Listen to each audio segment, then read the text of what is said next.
Hello everybody, this is Mark Blanton from The Real South Africa. And guys, we had a great interview with Zoe from BarberTV. He came, chatted with us, and so we just kind of chopped it up a little bit. So I kind of wanted to share his interview that we did because it was pretty insightful. For those who haven't met me or met us before, it gives you a little bit of information, and I'm so glad that the movement is still happening. He came through, did a great interview, put it on his channel, and people are coming over to our channel, which is a good thing. And then there are a few people who are booking trips. So guys, check this interview out, and of course you can share and do all the good stuff, but we really appreciate all you guys who have subscribed to our channel. So let's keep this movement going, and I see all you guys in sunny South Africa.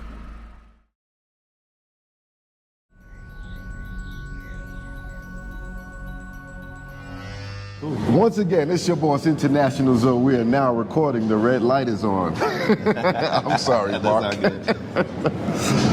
I am here in Johannesburg, South Africa. Just let me say safely, that is. Yeah. I'm with The Real South Africa. Mark, tell them where you're from. All right, guys, I am from Fayetteville, North Carolina. North Carolina, that's where I grew up at. I always claim DC because I spent more time in DC than I did there because of work and whatnot. But yeah, so Fayetteville, North Carolina, and then DC. I think I mentioned, or I should mention, that I am a Tar Heel. I'm not a Duke fan. So I got to say that, man. It's important. Yeah, I guess it is. I guess it is for those watching. Yeah. And so tell me, you were in the military for how long? Yeah, I was in the U.S. Army for like 13 years. Did a lot of duty stations. My last one was in Germany, so which gave me a lot of experience being in Europe and all of that. So I understood that, very well. But yeah, I did about 13 years in the Army. 13 years. And after the 13 years in the Army, then what happened? Well, I applied for the U.S. Secret Service. It was funny, I was the battalion, retention guy. I was the guy that you re-enlisted with. Mm-hmm. And one day my boss came in and said, hey, these civilian companies are looking for people. So one of them was Secret Service. So I said, well, let me apply. Mm-hmm. I read the criteria and I applied, and I got accepted, and then I separated from the military. And they do probably a rigorous background check and all that stuff. They do. Just from people I'm a barber, so I've had some Secret Service people in my chair before, and it's common knowledge. So you was clean cut. Yeah. Somehow all that stuff I did when I was a kid didn't show up now, but I was pretty much clean cut, had everything in order, exactly what they was looking for. So yeah. And tell people that want to know, what are the duties and how is it from people on the outside and you being on the inside, if you can, as being a secret agent, that's like. It is. No, it is. It's a very serious position, and we take our job seriously. I was fortunate enough to probably work with some of the best people that you're going to find. I mean, I think in the law enforcement arena, some people may disagree, but I think we're top notch, right, and whatnot. So, but that was probably like the best part of being there, was working with some of the best people. I mean, a lot of good people. And the military kind of prepared you for that, would you say? Most of the people aren't military. Really? I didn't know that. A lot of them are lawyers. A lot of them. Oh. A lot of them are lawyers, come from different backgrounds. A lot of professional sports people who are, MLB, NFL, and then they end up applying and getting accepted. But a lot of people come our way from all different backgrounds, which works, from having females to males, and then people from all around, because you got to keep in mind that we travel the earth. Yeah, we go everywhere. Oh, I was under the assumption that most people that work for the Secret Service were either policemen, or military. No, so definitely off the track. Yeah. Thanks for educating us. So we're going to skip forward to what we're here for, where we are now. What inspired you to come to Africa, the continent, and is South Africa the first place you visited when you did make it here to the continent? Well, the answer to that is yes, South Africa was the first place. It was the only place I've been. If you ask me other places, I can start naming 50 other places, other countries, maybe even more that I've been to because of my previous employment. I came here for World Cup. Vice President Biden at the time came here for World Cup, and so it was like just another assignment. Okay, Mark, you're going to South Africa for World Cup. Okay, so let's go. Was that in Cape Town where they have the new arenas, or was it here too? It was actually all over the country. Okay. And I just happened to come to Johannesburg. Okay. Yeah. When was that? What year was that? 2010. 2010. Okay. Yeah. So it was a long time ago. So what happens while you're here that inspired you to come back, or did that inspire you to come back or not? That was it. Keep in mind, I've been to so many different countries. Most of them, I'm like, okay, we did our time. I'm not coming back, or unless we come back through the job. I had zero intention, but then I came here, and I was thoroughly impressed with the infrastructure, with the people that I met, like what was going on. It was all black. We were doing our thing. And I mean, we really shined down here in South Africa. And I was like, this is crazy. And then some of the people that I met, along the way, my 10 days here, 10, 11 days here was even better. And I'm like, this don't make no sense, to the point to where one of my good friends, he was the deputy chief of police for this province or this state that we're in right now.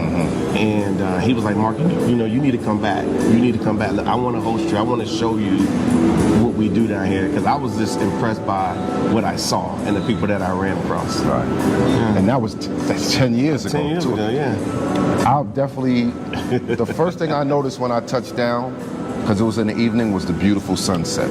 Yeah. I haven't seen a sunset like that anywhere. Those hues of colors. Yeah.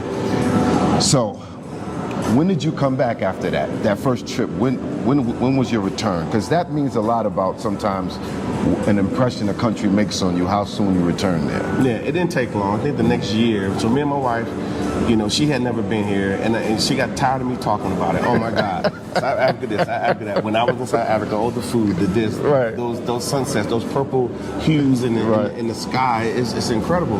It's intoxicating, to the point to where I brought her, and at the time my mother was alive, I brought her, and about my daughter, she was 12, and it had a massive impact on all of them. All of them, my daughter, she's 24 now, and she's been here like 7 or 8 times, and she always chooses to come here. Now that I live here, she just comes to visit. Right. And then, of course, my mother, before she passed, that's all she talked about. Wow. When I was in South Africa, I had such a good time. I got treated well. Right. And then, of course, Tasha, her head was like mine. Like, when can, when we left, she was like, when can we come back? Right. So then we ended up coming back again the following year. I don't even think it was a full year. And we came because we wanted to see, okay, can we live here? Right. Like, can we actually live here? So we had our company. It was running fine. I just resigned from the Secret Service, and we was working at every day.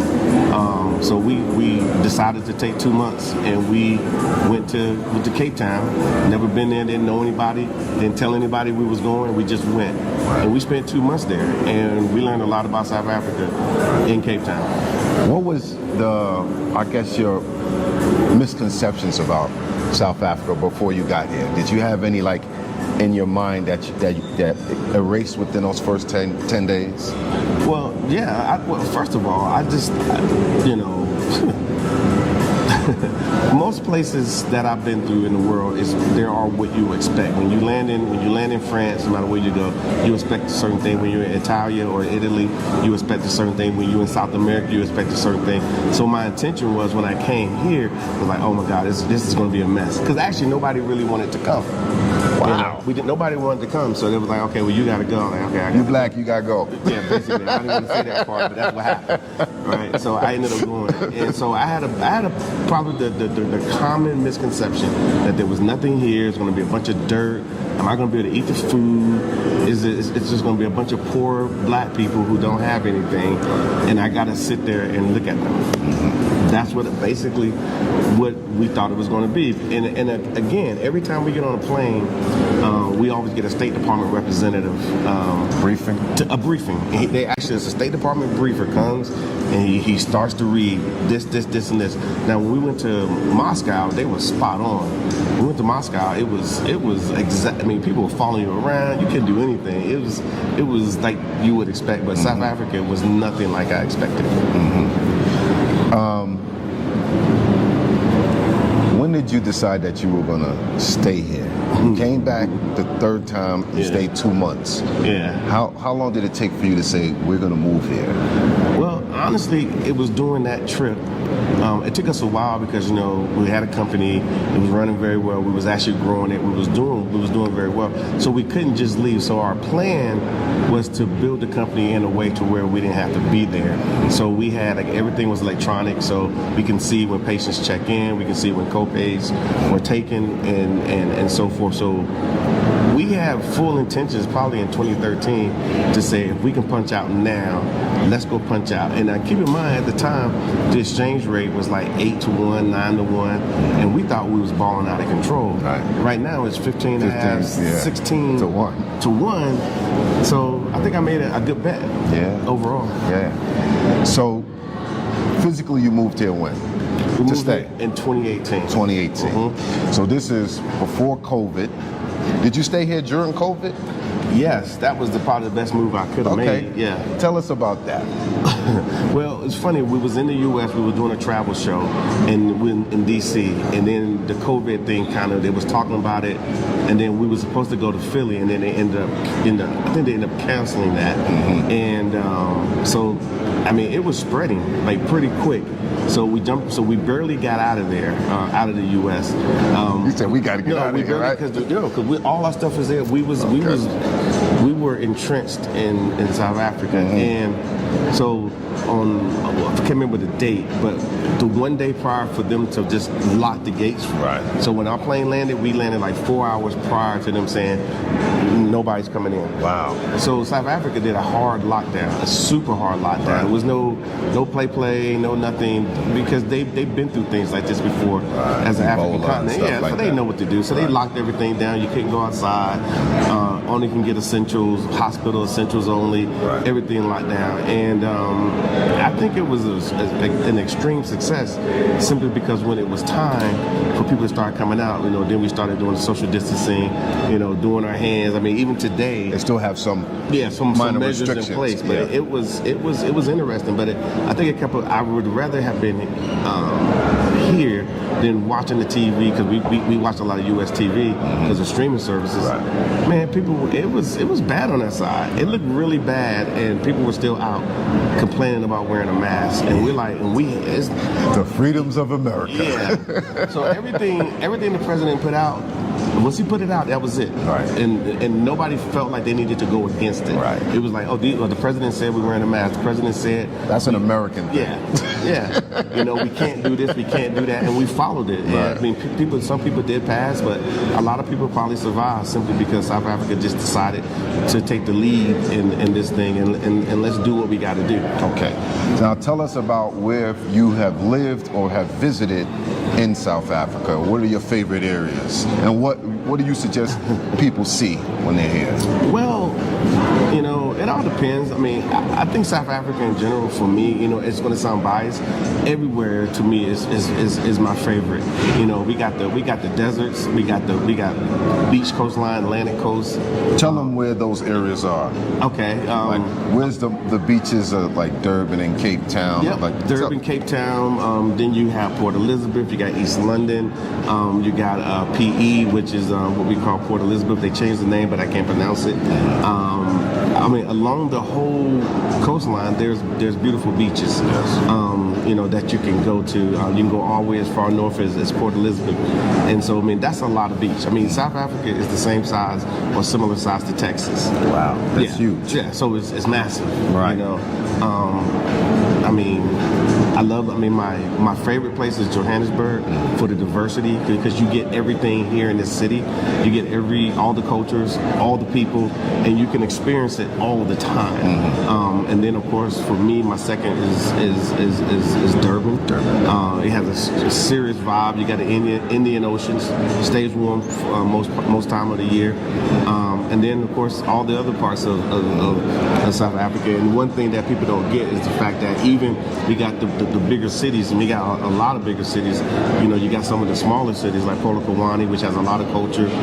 You got a lot of villages where people live. Like a lot of people that live in these cities come from these villages, and of course townships. And those are just three different vibes that you have to experience. You can't do that, you know, on the internet. You got to go. Yeah. The other good thing is that, for the most part, everyone speaks English, although there are about 10 other dialects that some of the people speak as well. Yeah. Did you pick up on any of that, or felt a need to learn some of that? Or did it really matter, being that they mostly speak English? Well, it's funny, and this is just my opinion. You know, the older you are, the more respect you get. You know, so if I was 70, I get whatever I want. I'm 50-something now. I'm pretty up on the total. Happy belated birthday. You just had a birthday not too soon ago. I saw your video. But it's interesting. So there's I never. I mean, I understand what they're saying to me. I just respond in English because everybody speaks English. They speak more of a British style they have of a English. British undertone. Yeah, and no, I don't personally feel like I need to learn the language. I probably should, but I get around just fine. Yeah, I mean, one thing you don't have to worry about for the most part is the language. Yeah. Everyone here, even when I'm ear hustling, people are speaking English. A lot. Well, yeah, and it's funny you say that, because you would assume that every South African knows all the South African languages, and most of them don't. They might know 4 of the languages, 5 of the languages, even 7 of the languages. So the go-between is not Afrikaans. It's English, and so everybody knows English from a little kid all the way, all the way. And they fought for that though, and which I just learned at the youth festival, how they really tried to railroad them and make them speak Afrikaans instead of take English out so they could control the people. And there's more on that, and I had some insight from South Africa, and that gave me the history. But just to add that in, tell us about your company and what you do for mostly African Americans that want to come here, that make the decision to come to the continent. What is it that you provide? You and your wife provide for the people that are interested, that are afraid, that are curious. I think what you guys do. Blind side, and not everybody's ready for the blind side. Not everybody's ready to walk into a situation that they don't know anything about, or they don't know much about. So please tell them how you can help. Okay. We do everything to take the mystery out of it, because we remember how it was when we got here, and we were so enamored with South Africa, but we didn't have somebody to show us and tell us and make it easy for us. But we did a lot of it ourselves. Us being entrepreneurs the way we are, we decided to say, okay, let's form a company that can formally do this and do this thing proper. Meaning that when you get off the plane, there's somebody in a nice tie picking you up from the airport, or the locations that you stay in. We want to stay in nice stuff, so we want you to stay in nice stuff. But we decode all these things for you. We do all of that. So the only thing you really have to do is just trust the fact that, I want to come to South Africa. I'm dealing with the real South Africa, and I'm going to come and have a good time. And then, of course, we want to tell you to download the app and just keep following the itinerary that we set up for you. And I promise you, it's things that we want to do as black folk. We know we want to eat good food. We want to go to nice places. We want to shop. We want to, believe it or not, if you've never done a safari or a game drive, you need to do that, even though you're probably saying, I don't want to do that. You do. I didn't get a chance to do it. It's coming. It's definitely coming. It's definitely coming. And I had to buy a jacket here, so South Africa is one of the countries in Africa that actually does get cold. Yeah. We do get. Right now we're in winter, and this winter's not going to last long. There's not no freezing cold, but you do need a jacket in the winter. Our winter is June in July. Right. In around August, things are kind of picking back up again, and then we're back in the swing September through May of the following year. And whatnot, but we've been pretty fortunate enough to take care of a lot of people, to bring those people who've been wanting to come to South Africa all these years, or come to Africa in general, and then they see what we're doing, and then they come, and then they're all pleasantly surprised, to the point to where a lot of them saying, I think I can live there. Right. And then a lot of people are like, I want to stay, and then they come back, and they start forming relationships. So that's ultimately what we're doing. We want our people to start forming a relationship with Africa. And granted, we do South Africa, but if you can get on anywhere, get on anywhere. I'm going to always say that, because we need people coming to Africa. Mm-hmm. What's the sentiment of most people once they come, and when they're ready to leave, after you taking them around and gave them, gave them the ropes, you showed them around, you set them up with, events and tours and all that.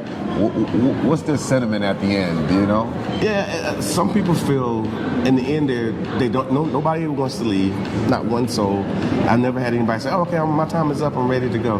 They're in the airport calling us, saying, "Man, thank you. That was the best. It was better than anywhere else that we've been.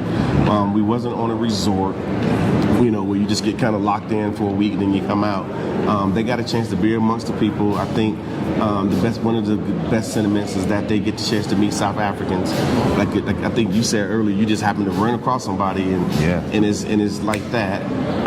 I think one of the biggest sentiments is the fact that they feel like they've been lied to the entire time.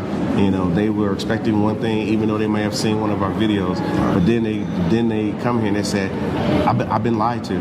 And then I think lastly, they're like, why am I working so hard, fighting for something that I can get here in South Africa just being black? Yeah. And I did a lot of research. I watch your videos, I watch other people's videos, and it's still not the same once you're here, because there are not enough videos that can show you your possibilities here. You got to see it with the naked eye, Tell people how they can reach you if they want your services. Okay, sure. Sure. And you said you have an app. Well, once you book with us, we have you, because everything we do is electronic. Okay. So you get electronic itinerary. Everything is 100%. You go to our website, that's the best way to find us, is therealsouthafrica.com. Just go to our website, and then just start scrolling around. You will see different cities you can click on, then you can look at itineraries that are already there. And keep in mind, we spend a lot of effort putting those itineraries together, so we know if you pick one of those, you're going to have a great time. Oh, so you got them pre-selected already. They can select one. We've done the work. All the work is done. This is high level. You know what I'm saying? This is you're entrepreneurs. You've been in business. So this is not no rinky-dink show here. This is sophistication here. Yeah. And he's providing luxury travel to South Africa. Yeah. And trust me, I was thoroughly impressed with the luxurious parts of South Africa. They got some bread here, and I went out and, man, I don't know. Bottles going to the table, sparkles. This is one of the countries I've been to that you could actually go to the mall and find some things you like. Like, I've been to countries where I've been like, I can't wear that. I can't fit that.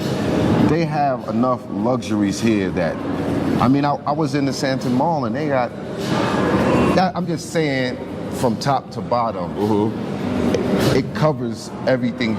You could move here and live here and not give up any your comfort creatures that you have in the States. No, you're 100% right. We have a lot of U.S. brands, a lot of European brands, and then we have all the South African brands. Yes. So everything converges here, and a lot of people don't realize that Johannesburg is like the hub of Africa. Right. Everything happens here in Joburg. It's called the Gold City, right? Yeah, City of Gold. City of Gold. Yeah, so everything happens here for a reason. We have our own stock exchange. We have everything here, and so to me, this is about the closest that you're going to find to a Wakanda for us. And the people that I've come across are very intelligent.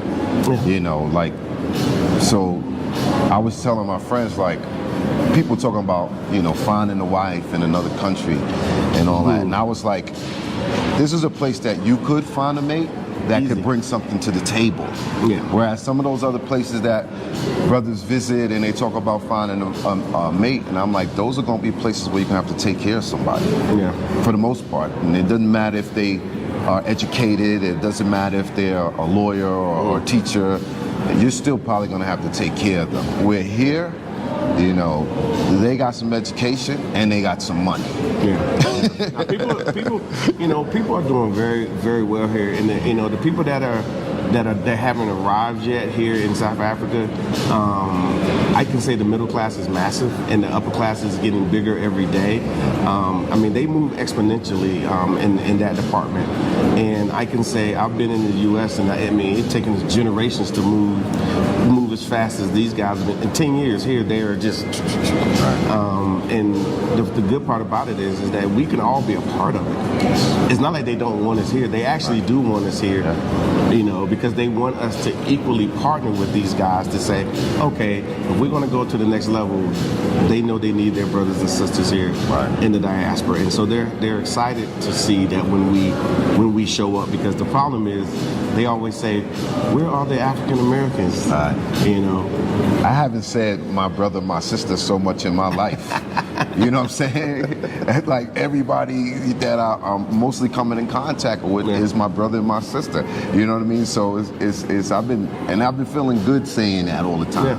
Thank you, my brother. Thank you, my sister. Yeah. You know what I'm saying? Excuse me, my brother. Excuse me, my sister. And they're very receptive to that. Yeah. You know. Yeah. So thank you for your time, and thank you for finding some time to meet with me. Absolutely. And I just want to help you grow your channel, your information. Please check out his channel, The Real South Africa, on YouTube. Yeah. The Real South Africa on Facebook. On Instagram. The Real South Africa 18. Okay, The Real South Africa 18 on IG. Yeah. Do you want to leave a number or something? Yeah. Let's see. What's the number? You can actually give us a call at 540-699-0932. It's a U.S. number, so you don't have to worry about it. It'll ring to us and so forth. But I will say to you that if you want to come to South Africa, go ahead and start planning. And unfortunately, when you start telling people about you want to come to South Africa, they're going to be like, I ain't going to South Africa. So we do have it set up where you don't have to worry about a group trip. If you want to come by yourself, you want to pick your dates. If you want to do all of this stuff, that like you said, we're a professional organization, and we have a lot of support people around us to do what we do.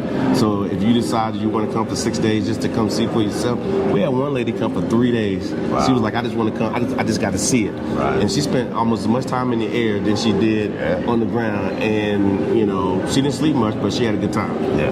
Yes. And just to end it off, I almost did not make it here, and it was not initially on my list because people told me that it was dangerous. So I was here to do Cape Town and Durban, and but God got a plan. You know what I'm saying? And I'm so glad that I came in. I'm gonna shout out to my brother Jamel around the world. He's with BMO, Black Men Travel. They were just here not too long ago, and he told me, he said, Zoe, I think you're gonna be making a huge mistake if you don't go to Johannesburg. Yeah, this is it. And he was right. Yeah, this is. I'll get to Durban next time. You know what I mean? But this is fire. And thank you again, brother. No problem. Appreciate it. For spending time with us today. If you like what you saw, please subscribe and don't forget to hit the notifications button so you don't miss out on all things The Real South Africa. Thanks again.